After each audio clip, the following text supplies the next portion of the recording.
మ్యాచో star Gopichand హీరోగా హర్ష దర్శకత్వంలో తెరకెక్కి ప్రేక్షకుల ముందుకు రాబోతున్న చిత్రం భీమా. హై బడ్జెట్తో యాక్షన్ థ్రిల్లర్ జోనర్లో ఈ చిత్రాన్ని దర్శకుడు సిల్వర్ స్క్రీన్పై ఆవిష్కరించే ప్రయత్నం చేస్తున్నారు. ఇప్పటికీ ప్రేక్షకుల ముందుకు వచ్చిన ట్రైలర్కి అదిరిపోయే రెస్పాన్స్ వచ్చింది. ట్రైలర్ చూసిన వారు ఈసారి గోపీచంద్కి మాస్ హిట్ పక్కా అని భావిస్తున్నారు. మార్చి 8న శివరాత్రి కానుకగా ఈ చిత్రాన్ని రిలీజ్ చేస్తున్నారు. భీమా కంటే ముందు గోపీచంద్ ఖాతాలో వరుస ఫ్లాపులు ఉన్నాయి. కమర్షియల్ డైరెక్టర్స్తో సినిమాలు తీస్తున్న సక్సెస్ మాత్రం రావడం లేదు. అలాగే డిఫరెంట్ కథలు ప్రయత్నిస్తున్నారు. భీమా ట్రైలర్కి మంచి పాజిటివ్ రెస్పాన్స్ రావడంతో సినిమా పైన హైప్ క్రియేట్ అయింది. డిస్ట్రిబ్యూటర్స్ కూడా భీమా హక్కులు కొనడానికి ముందుకొచ్చారు. ఆంధ్రప్రదేశ్లో ఈ సినిమా బిజినెస్ 6 కోట్ల వరకు జరిగిందట. అలాగే తెలంగాణలో కూడా అదే స్థాయిలో జరిగినట్లు తెలుస్తుంది.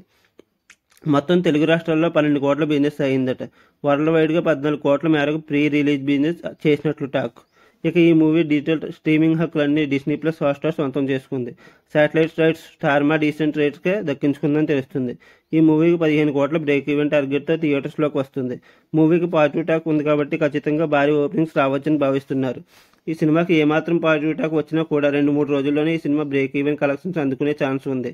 మాళవిక శర్మ ఈ సినిమాలో హీరోయిన్గా నటిస్తుంది. కేజీఎఫ్ స్టార్ రవి ఈ సినిమాకి సంగీతం అందిస్తూ ఉండటం విశేషం. ట్రైలర్లో కూడా బ్యాక్గ్రౌండ్ స్కోర్ ఇప్పటికీ హైలైట్ అయింది. బిగ్ స్క్రీన్పై నెక్స్ట్ లెవెల్లో ఉంటుందని భావిస్తున్నారు. మీకు నా వీడియో నచ్చినట్టయితే లైక్ చేయండి, షేర్ చేయండి, సబ్స్క్రైబ్ చేయండి, కామెంట్ చేయడం మర్చిపోవద్దు.